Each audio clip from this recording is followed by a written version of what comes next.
What's up, everybody? We're back with another episode of Bullish Chips, where we use a proven and repeatable strategy to make money every day. This channel happens to focus on the Bullish Semiconductor ETF, which goes by the ticker symbol SOXL, but the charting method and the trading method that we use can be implemented with any company that's publicly traded in the US stock market. So make sure you hit that like button if you haven't already. It really helps the channel grow. Thanks to all those who continue to tune in and give us a thumbs up and leave us comments on the videos. We really appreciate it. If you haven't already, make sure you hit that subscribe and notification button as well. That way you are really alerted when we release new videos. We do release bonus content from time to time, but the nightly and weekend videos focus mostly on identifying triggers and targets for trades ranging from scalps and intraday trades up to long-term swings and leap trades as well. So if you want a deeper dive into exactly how we set up our charts, the trading levels, broadening formations, things of that nature, make sure you check out that bonus content on our YouTube page. We've got a couple of videos that dive deeper into that for you.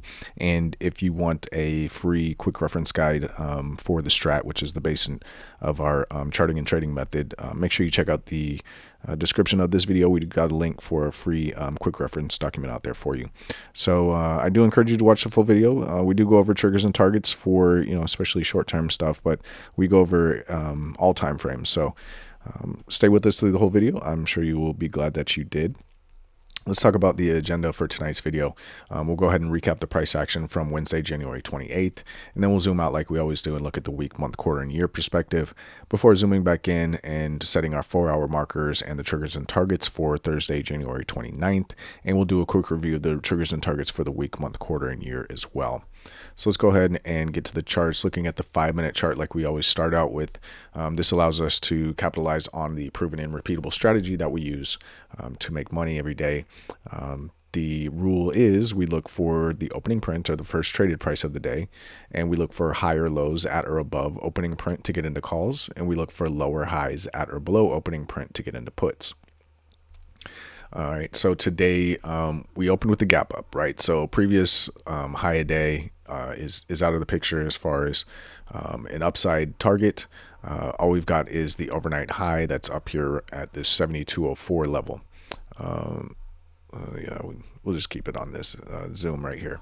So you can see opening print was here at 69 flat, basically at the market maker's expected move high level. If you're not familiar with the market maker's expected move, make sure you check out our weekend video where we dive deeper into that and show how we put that on our charts. But we got the opening print here at 69 flat, pushed up, hit this daily broadening formation where it intersects this 178.6 fib extension of the holiday bull flag breakout, and we saw some resistance here, enough to pull us back within this daily broadening formation, and retest the opening print. We did push down through the opening print just slightly, but you can see here we bounced off this 161.8 fib of that same holiday bull flag extension, and we got our higher low. Not only was this a higher low, a solid higher low on the 5-minute chart, but it was a simultaneous higher low on the 15-minute chart. So with that in mind, we went ahead and took calls. And if you're not looking at something similar to this where you can see multiple time frames at once, so you can find simultaneous breaks and simultaneous lower highs or higher lows and things of that nature, you definitely want to set that up. Right, so you can see here we had the higher low on the 5-minute, which also made a higher low on the 15-minute. Right, so if we go back here, and we look at the chart, right, so we went ahead, and although it was essentially lower than the opening print if we're looking at just cent by cent, but if we're looking at general area, this is at opening print, right? And we know the rule is higher lows at or above opening print. So this was at opening print, a simultaneous higher low on the 5-minute and 15-minute. So we went ahead and entered, and we stayed in. Since we had the simultaneous break, we used the 15-minute as our guide as to get whether to get in or out. Right now, we knew we wanted to get out probably before 1 o'clock when 1 o'clock Central, 2 o'clock Eastern, when the FOMC rate announcement was rate decision announcement was made. But you can see we got the higher low. We did get a lower high, but it was followed by a higher low, higher high. So it started an uptrend right here, and so we held that. Now we excuse me, came up and hit this 70.08 mark. Now, if you're familiar with this channel, we know that's the magic number for us on a couple of different time frames.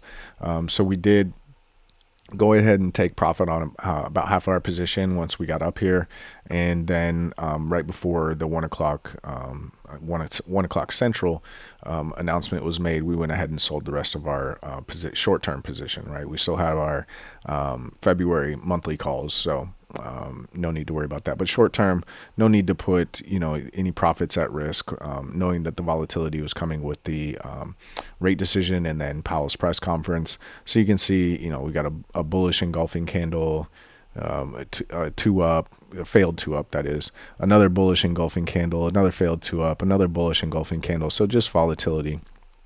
And we kind of just sat out the second half of the day and just watched our February positions, basically. Yeah, it wasn't too much else for us to do with how we attack the markets. Now, if you wanted to go ahead and, well, I guess you violated with the lower low, but if you wanted to count this soft higher low here as, higher low in comparison to this, and then we got the higher high, if you wanted to enter some calls here, you could have to swing overnight, but that essentially was violated by making a lower low here. The one reason why you could stay in that is the fact that you're just creating a broadening formation at that point, right? Even if, we go two up in that first 15-minute candle tomorrow, right? There's your, there we go. There's your 15-minute broadening formation that you've got, right? So basically consolidation. So you could have took a swing overnight, right? We've got some more economic data in the morning, and we've got, big tech earnings. What was it? Microsoft, IBM, who's the other one? Meta. Those guys are reporting today after earnings. So, we'll see where it goes. Actually, let's take a look. After hours, yeah, we're already up at 72.15 after hours. So, if you had those swings right now, those are looking good. But of course, remember, we do have some economic data in the morning as well as more earnings in the morning. So just continue to keep an eye on that. I find it pretty interesting that the magic number for us since third quarter 2025 was 70.08, and we closed very cleanly right here at 70.09. So the strat does work. We're getting into a different situation here where we've completed the strat reversals, so we're looking at continuation now. So the rules do change a little bit. Is not even to say the rules change. The targets do change a little bit from here on out. Just because we don't have magnitudes to reach, we're just looking at extended targets. But just another. Just some more proof that the strat does work, right? So let's zoom out a little bit more. Just take a look at the 1 hour. Still in this uptrend here. Kind of hard to get everything on the chart and make it big enough for those on phone, but you can see higher highs, higher lows. 4 hour, we didn't even make a higher low, right? We just continued to push up. Let's get a better chart out here for us, right? Here's the 4 hour. So here's yesterday's price action. Thought we might get a 2 down and then 2 up for a 1, 2 down, 2 up reversal possibly, or even 2 up and then 2 down to get us that higher low, but still just chugging to the upside. Gapped up again today, even larger gap than there was yesterday. So just continuing to move up at a pretty good pace here. And on the day, we continue. We talked about yesterday how Monday was a opportunity for, well, it was a higher low. After Tuesday, we went 2 up on the day, but we were just making sure that we were watching things, not getting too far over our skis, and making sure we got a higher high and not a lower high in the meantime to indicate either sideways or a downturn in the action. So we not only got that higher low on Monday, but today, Wednesday, gave us the higher high. So we are continuing this uptrend on the 1 day chart. Let's pull up the week chart, zoom out a little bit more here. And again, we're just going to the upside. 2 up, 2 up, 2 up. We've passed that 200 fib extension of the April bull flag. So if we activate that so it's a little easier to see, and we bring this down just a little bit, right? We can see over here was our April 7th low. here's the flag pole, and here's the flag, and then we've got our fib extensions from there. We've reached the 200, and we're on to the 238 and 250. I believe it's on this chart. Yeah, there we go. The I'm sorry, yeah, 238.2 is 73.15, 250, 75, right? So, and we've also, don't forget, 74.21 was is our all-time high. Oops, let me get the right one. Here we go. 74.21 up here is our all-time high as well. So just looking at this point, right, we've reached the magnitude on the STRAT reversal and on the quarter and the year, and now we're just looking for all-time highs, right? So from on the week chart, everything's still looking good. Yeah, not really much to say there. From the month, same type of thing, right? We went higher low, marked a higher low in November of 25, went higher high this month, and just continuing to push up, starting to run into this monthly broadening formation, getting into these extended fib extensions from that April 7th low. So maybe might start to see a little bit of slowdown here, especially once we break all-time high. But a lot of times all-time highs will bring in new money. So we could see just a continued explosion. Yeah, things are looking good from there.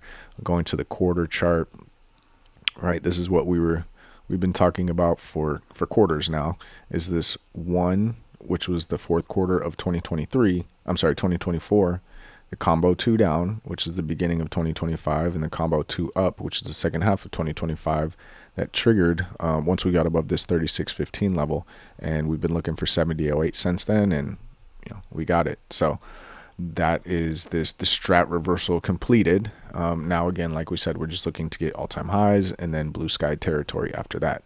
Same type of thing on the year, right? It was a 2 down in 2025, it was a 2 down, failed 2 down, and then we went 2 up this month for the year, and the magnitude for this 2 down, 2 up move was the high of the candle to the left of the 2 down, which is 70.08. So again, reached that magnitude. That is complete. We can check that off the board, and now we're just looking for all-time highs in blue sky territory, right? So not a whole lot else to say there.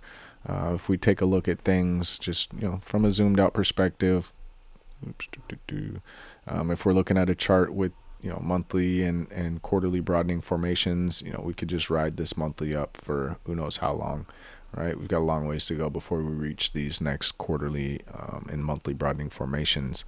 If we go back to our chart with the weekly broadening formations, there we go. We got a weekly broadening formation up here a little bit further than monthly broadening and monthly and weekly broadening formations here. So I mean, there's still plenty of time to run. Just like we have a market maker's expected move for a week, or if we're looking at a 0 day on Friday, we can also calculate the market maker's expected move for the year. And for 2026, when we took a look at the options chain on December 31st, after the close on December 31st, it was a plus or minus, where was it? $62.56 from the close price on December 31st, and the close price on December 31st was 42.03. So we've got 104.59 as the market maker's expected move high for the year. And that would play in very nicely with these weekly broadening formations, whether it's right away and we get past this first one and we just ride this monthly, or if it takes some time and we just ride this weekly, that plays out here.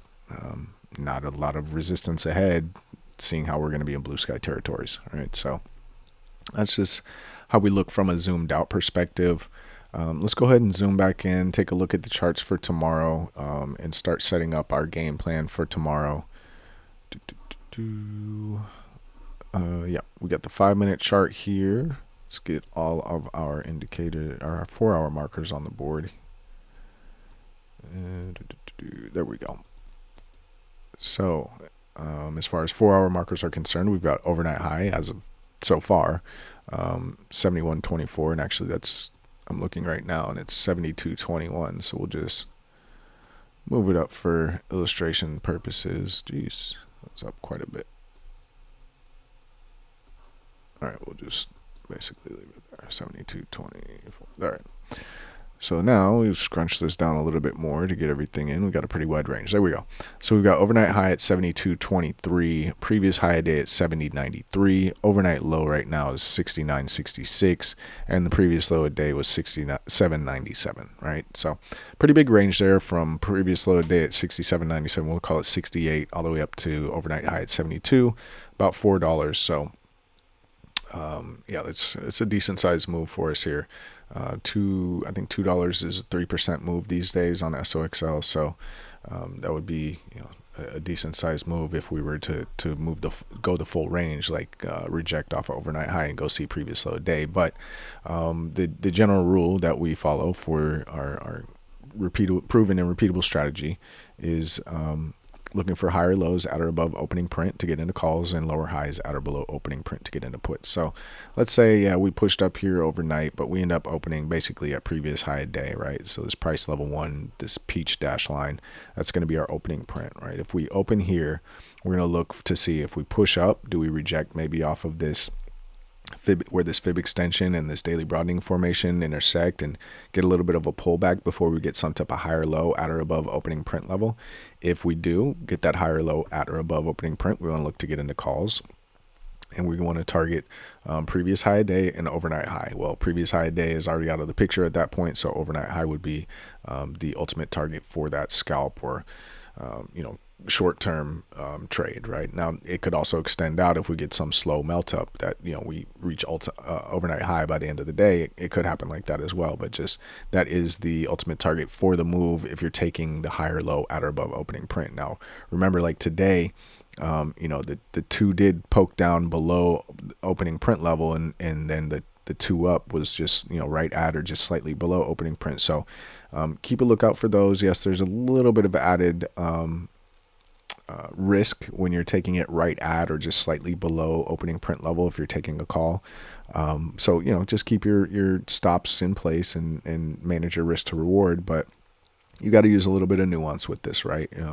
Not everything goes exactly by the book, so you're not going to get it a higher low just right off of opening print to the cent or anything like that, unless you're lucky. And if that happens, it's every once in a while. So you got to use a little bit of nuance here, and the longer you do this, the easier it is as well. So anyways, again, look for higher lows at or above opening print, looking at overnight high. Got a little bit more magnitude to the downside when we talk about the ultimate magnitude for the move. If we take a lower high at or below opening print, right, we've got overnight low down here at 69.66, and again, previous low a day down here at 68 essentially, and then we've got the gap still that we left from the previous day. So could turn into kind of a domino effect situation to the downside, but at the same time we could just have a slow melt up to the upside, right? So it's getting back to the rule: higher lows at or above opening print, lower highs at or below opening print, right? Looking to get into calls with higher lows, looking to get inputs with lower highs, right? So that's enough of that. Let's go to the 4-hour chart and let's talk about more of a day trade look. Right. Again, we've still got this gap from the previous day as well as the gap from the day before that. So keep those in mind. Those can act as magnets to the downside, and continue that domino effect type of situation I was talking about, because we have this 2-1 for the 4-hour candles today, right? So that leaves us with some indecision on that second candle. Now, if we go to the downside, in that first 4-hour candle of Thursday's price action, that would give us a 2-1, 2 down, right? Entering at the low of the 1, exit at the low of the 2, right? So not a lot of magnitude there, but again, that puts you at the opening of the gap again. So should we fall into that gap, that would technically trigger this 1 combo, 2 up, 2 down, right? And the magnitude for that move is not the low of the 1, but the low of the candle to the left of the 1. So you can see how this domino effect can take place, right? We've got the gap. If we close that gap and we continue to go down with momentum, say we've got some type of catalyst, economic number, some bad earnings in the morning, something like that, to just really give us a push to the downside, we start falling down here, and we're looking at the top of this, the gap from 2 days ago as the magnitude. And well, why wouldn't that gap act as a magnet as well? We could just be ultimately back testing the previous week's 50% level, right? Now to the upside, not a whole lot of magnitude in terms of the STRAT STRAT, we'll call it that, you would have a 2-1, 2 up, right? You would enter at the high of the 1, exit at the high of the 2. So not a lot of magnitude there. We'd have to just look for follow through at that point. So we'll have some extended targets out here when we talk about our notes. But just that's how it looks from the 4-hour perspective. Nothing bearish by any means. If we look at the day chart, whoa, come on, Thinkorswim, what's going on? What in the heck? There we go. Sorry about that. I don't know what happened. If we're looking at the day chart, again, on what's that, Monday, we put in the lower high. We've now made a higher high. We've got an uptrend. Nothing bearish by any means. We've got the gaps that could act as magnets, but right now it's just showing strength. We are coming up to this weekly broadening formation, the 150 fib extension of all of 2025's price action is up here as well. That could act as a little bit of resistance, along with the 238.2 fib extension of the April 7 bull flag. So, we're starting to come into a little bit of resistance. Again, 74.21 is the all-time high. So you may see people taking some profits there, but again, a lot of times all-time highs bring in new money. So we'll see, and you never know. SOXL could split. They've split multiple times in the past. So they do like to keep the price down a little bit to keep the volume of trading higher. So we could see a split in 2026 for SOXL, which is fine. We've got plenty of shares. Would be even better. Be able to sell more contracts. But anyways, nothing bearish by any means on the day. Let's zoom out a little bit more. Take a look at the week. Get a clearer chart here. Again, just pushing 2 up every week. Higher low and higher high in terms of candle structure. Higher than the previous candle's high. The low is higher than the previous candle's low as well. So not a lot to say there. Again, here is that bull flag from the April 7th low, and these are the fib extensions. So just keep those in mind. Nothing bearish at all from the week perspective. The month, we've already looked at this. Everything looks great. We're just shooting towards all-time highs. Quarter, again, we ran the STRAT. We completed it. So a lot of people thought maybe it wouldn't have happened down here at $7, but we were buying shares. So it happens. And that's just because we have experience with the STRAT. When you see something triggering on multiple time frames with that big of magnitude in a a sector that is not losing, it's just gaining strength as time goes on, right? Over the years, chips are just increasingly important to the regular world. So I'm not saying this is gonna go up forever, and maybe it does take the stock to split before the price comes down a little bit. But it just shows the importance of finding a good company or a good ETF, finding it at its pullback points and entering, right? Let me just come back in here. It didn't even have to be April when you got in, right? You could have waited till July during the flag, right? So we have the flag, and you could have just waited here. What was this, June through September? We went sideways between 24 and 28 essentially, and you could have just waited till we broke out of 28 and gone long. As long as we were above 28 and above this flag high, then you could have been in.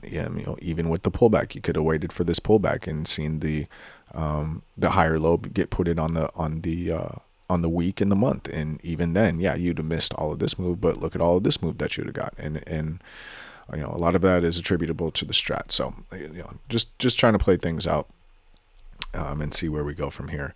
But we talked about the 4 hour, the day, how to get in on early entries on scalps and things of that nature. Let's go to the notes here so we can just look at the hard numbers, right? So for Thursday, January 29th, there will be 233 trading days left in 2026.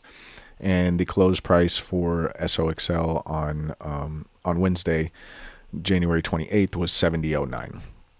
We know that the week flips red at 60.75, and we know that the month, quarter, and year flip red at 45.13, meaning that the week, month, quarter, and year are all green, giving us full time frame continuity to the upside and momentum to the bulls. We talked about in the weekend video and all week so far that there's an expected plus or minus 7.3 or $7.35 move. And giving us a range of 68.95 to 54.25. Again, market makers' expected move is right about 70% of the time. It doesn't mean we can't go out of it, and this is one of those weeks where we've gone above that high. So just keep an eye on that. Again, no gaps above, but we always keep track of our gaps, so we do know that we have all of these gaps below. All right. We talked about on a scalping perspective, we're looking for higher lows at or above opening print to get into calls, and we're looking for lower highs at or below opening print to get into puts, right? On the 4 hour, we talked about how the 2-1, 2 down triggers at 68.56 and completes its magnitude at 67.97. But at that point, if we go below 67.97, we then trigger that 1-2 up combo 2 down. Now the magnitude for that move is all the way down here at 62.54, and knowing that we are in an uptrend, we want to have some intermediate possible bounce points for us, right? So these would be your targets on the way to the 62.54. I wouldn't count on us getting there, especially tomorrow. But again, economic numbers in the morning and more earnings in the morning. So we could have the catalyst to send us down there. To the upside, right, we would have that 2-1, 2 up continuation triggering at 70.69. Again, not a lot of magnitude there, exiting at 70.93 or ending at 70.93. So we gave the extended targets here of 72.53 and 73.15. That's it from the 4 hour time frame perspective. If we're looking at it on the day chart, if we do go 2 down on the day, triggering at 67.97, that gives us a 2 up, 2 down. And again, that 67.97 is the trigger, but the magnitude is 62.54. And seeing how we're in the face of a pretty strong uptrend right now, we wanted to go ahead and give some intermediate levels because, again, unless we get the right catalyst, I don't really see us hitting 62.54 tomorrow. Now to the upside on the day chart, we would have, I don't know why that says 2 down. We would have a 2 up, 2 up continuation triggering at 70.93. And again, because it's a continuation, there's no magnitude for the move. So we just have our extended targets listed out here for you, 72.53, 73.15, and then of course 74.21, which is the all-time high. Right, on the week, we've gone 2 up, 2 up. That's why it's bold and underlined. We've triggered it and we're still in force. Right, we're above that 66.96. We've already hit 2 of our targets, and we've just got this 73.15 and then all-time high of 74.21 as our extended targets left out here on the week chart. Not saying that we're going to get there this week, but those are the targets, right? We'd have to go down to 57.22 in order to trigger this bearish engulfing candle, right? So don't think that that's going to happen this week, but hey, we've got 2 days left and a lot of possible catalysts, so we'll see. On the month, again, we triggered that 2-1, 2 up. It's reached magnitude, and we're hitting these extended targets. On the quarter, we completed this one combo 2 up, combo 2 down, right? We reached that 70.08 magnitude. Now we're just looking for that all-time high and the extended targets there. And on the year, we triggered and completed the 2 down, 2 up. We triggered it at 50.76, reached magnitude at 70.06. So again, just looking for all-time high and the extended targets over here, right? So there you have it. Those are your triggers and targets for everything from a scalping perspective all the way up through the 1 year chart. We tried to jam in as much information as possible without taking up too much of your time, so we hope you enjoyed the video. If you did and you've made it this far, a thumbs up goes a long way, so we'd really appreciate it if you gave us a thumbs up or even just shared the video with a friend or someone that you know, because again, this strategy can be used with any ticker symbol, not just SOXL, and the goal of this channel is just to make trading a bit easier for people, right? For very few people out there in this world, trading will be very easy, right? But if we can make things easier, that's the goal, and that's the goal of this channel. A lot of this is just to continue to, document how I look at things every night and how my coworkers and I, partners and I look at things overall. And we just think it can, maybe shed a little light, maybe, turn on a light bulb in somebody's head, and help them understand some type of concept a little bit better that helps their trading out a little bit. So again, no membership fees or anything like that. So a free thumbs up goes a long way. If you want to see anything in the videos that you don't normally, we don't go through, or if we talk about some things a little bit too long, you think we're stay on a subject too long, drop us a comment in the video, right? We've changed the video, the structure of it a couple of times. Not major changes, but small changes for a couple of requests that people have made. So we're always open to that. We're always open to constructive criticism as well. So if you've got anything that you'd like to say, let us know in the comments. We're open to it. But at this point, we'll go ahead and close out the video like we normally do. If you're watching this Wednesday night, we hope you get some good rest tonight. Wake up refreshed tomorrow. If you're watching this Thursday morning or Thursday during the day, we hope you got some good rest last night and woke up refreshed this morning. And we look forward to getting out there and trading with you.